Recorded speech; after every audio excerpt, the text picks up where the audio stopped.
ika-24 na kabanata. Habang lumalayo si Beast, ay mas nakakaramdam na siya ng pagbigat ng kanyang katawan. Nararamdaman na rin niya ang panghihina ng kanyang mga binti at hita dahil sa walang tigil niyang pagtakbo. Sa kabila ng mabigat na pressure na dulot ng black auras na sumasakop sa buong Purif School, ay nagawa pa rin niyang makalayo. Nasa taas na siya ng isang burol at natatanaw na niya mula rito ang dalawang mataas na mga gusaling nasa taas din ng isang nakaangat pang kalupaan. Wala siyang ideya kung ano o sino ang naroon, pero isa lang ang sigurado sa kanya. Nagmumula roon ng malakas na enerhiyang nararamdaman niya mula sa nawasak na normal area. Nadaanan na niya bago makarating dito ang hindi kalakihang lawa sa loob ng paaralan. Napansin niya ang may isang gusali ang nakatayo roon at nakikita rin niya na may mga naglalaban din doon. Pagkatapos noon ay nagawa na rin niyang lampasan ang malaking koloseo ng paaralan. Gusto pa sana niyang tumigil doon ngunit hindi pwede. Nakita rin nga niya ang mga estudyanteng nandoon na pinoprotektahan ng pasilidad na iyon mula sa mga kalabang gustong wasakin ito. Sandali munang huminga ng malalim sa kasalukuyang kinatatayuan si Beast. Napakalakas ng hangin sa pwesto niya at natatanaw niya mula rito ang kaliwat kanang sunog. Ganoon din ang mga ilang beses na mga pagsabog sa iba't ibang lugar. Nararamdaman din niya ang enerhiya ng bawat estudyante na nakikipaglaban sa bawat higanteng nakakasalubong nila. Napatingin naman siya sa kanyang destinasyon. Isang malawak na kagubatan na lang ang kanyang kailangang lampasan para marating iyon. Wala siyang kaidi-idiya na mahigit kalahating oras na pala siyang tumatakbo. Sa kabila ng haba at tagal ng oras na iyon, nagawa pa rin ni Beast na makarating sa pwesto nito at makalapit sa kanyang nais puntahan. Kaunti na lang, wika ni Beast sa sarili na nakakaramdam na ng pagod, pero nagsimula na uli siyang tumakbo. Nilabanan niya ang pagod at mas piniling mas mapagod dahil parte ito ng kanyang pagpapalakas. Makikita nga sa mga kalamnan nito sa binti at hita ang paglaki nito dahil sa pwersang kailangan niyang ibigay para makatakbo. Bumabagal na nga ang kanyang pagtakbo dahil sa bigat ng pressure sa paligid, ngunit napakuyom siya ng mga kamao. Buong lakas niyang pinagalaw ang kanyang mga binti. Wala siyang pakialam kahit manghina o mapagod siya. Tumakbo siya ng mabilis sa abot ng kanyang kakayahan. Habang ginagawa niya iyon, ay may isang bagay siyang hindi napapansin na nangyayari sa kanyang katawan ng mga oras na iyon. Mula sa itaas ng faculty building, tumayo na ang isang lalaking nakasuot ng isang itim na formal na kasuotan matapos niyang ubusin ang potato chips na kanyang kinakain kanina lang. Tumalo na siya pabalik sa loob. Pumasok na muli siya sa loob ng conference room ng gusali at naabutan niya roon ang mga board of trustees na kasama ang mga guro ng paaralan. Naroon din ang Purif 8 na nakatingin lahat sa malaking screen sa loob ng nasabing silid. Tahimik at seryosong nanonood ang bawat isa. Kasama na si Sir Kuro. Ang lahat ng nangyayari sa paaralan ay ilusyong nilikha lamang ni Sir Shin. Dito sila pipili ng 16 na lalahok sa tagisan sa kung paano ang bawat isa ay kikilos sa panahon ng sakuna. Ang mga special students naman ay pinaalis muna nila sa Purif School para rito. Pero bukod dito, may iba pang nagaganap sa loob ng faculty building na hindi alam ng mga narito. Lumapit naman ang Board of Trustee na kanina'y nasa labas ng lugar na masayang pinapanood ang mga nangyayari kay Sir Kuro Manchester. Nangising demonyo ang lalaking iyon. Ipinatong nito ang kanyang kamay sa ulo ng pinakamalakas na hero ng Purif na nananatiling walang reaksyon kahit gulo-guluhin ang buhok nito. Dito na nga dahan-dahang natawa ang lalaking ito. Hinaplos-haplos niya ang buhok ng matanda. Pagkatapos ay iginalaw niya ang kanyang kamay patungo sa leeg nito na nakatingin pa rin sa screen. Sinakal-sakal niya iyon habang nakangisi. Kuro Manchester, kung maaari lang napatayin kita ay matagal ko nang ginawa. Pabulong na wika ng lalaki sa may tainga nito. Umalis na muli ang lalaking iyon at tumingin sa screen. Dahil sa kanyang ability ay nagawa niya ang mga bagay na ito sa mga kasamahan niya sa Purif School. Kahit nga ang pinakamalakas na hero rito ay walang nagawa sa kanyang kapangyarihan.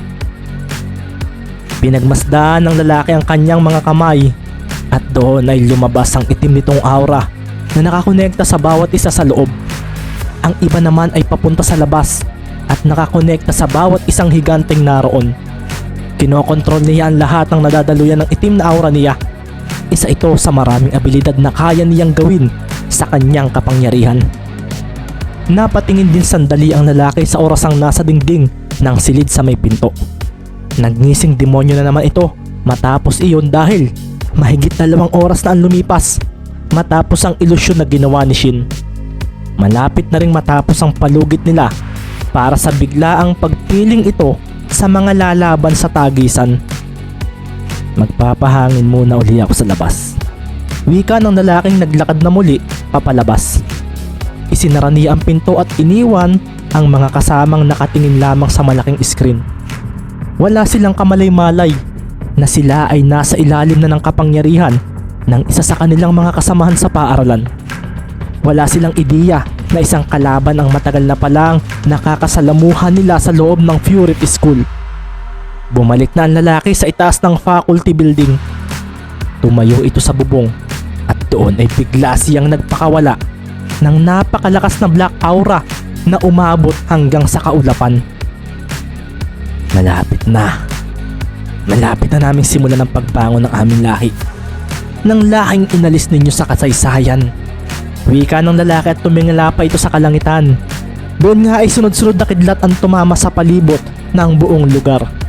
Kasama rin noon ay ang pag-ihip ng napakalakas na hangin. Tumawa pa ang lalaki hanggang sa napatingin siya sa ibaba. Natahimik siya nang makitang may isang estudyante ang naglalakad palapit sa gusali. Hindi lang iyon, nagulat siya sapagkat ang lalaking iyon ay namukhaan niya. Ito ay ang binatang walang aura, ang lalaking tumalo kay Basil, ang lalaking tumalo sa anak niya.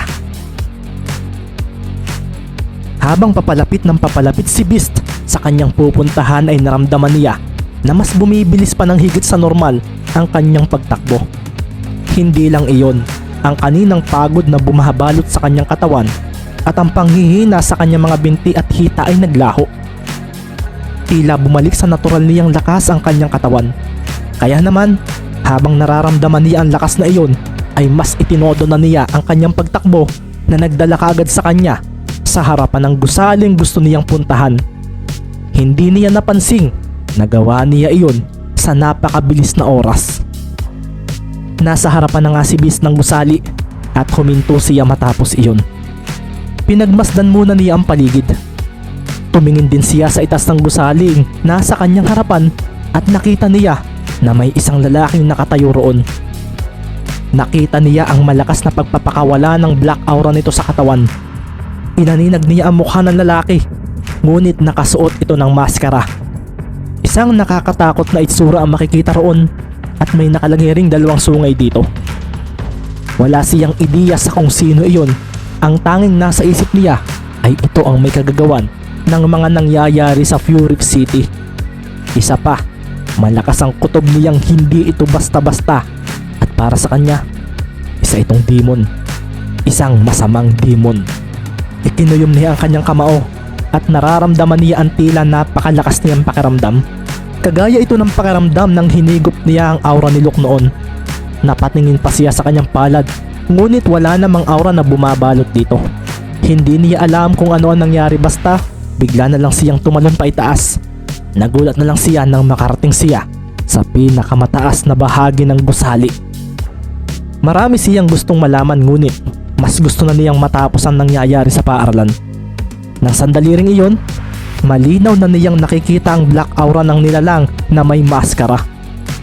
Maraming tila sinulid ang nakikita niyang kumakawala sa aura nito.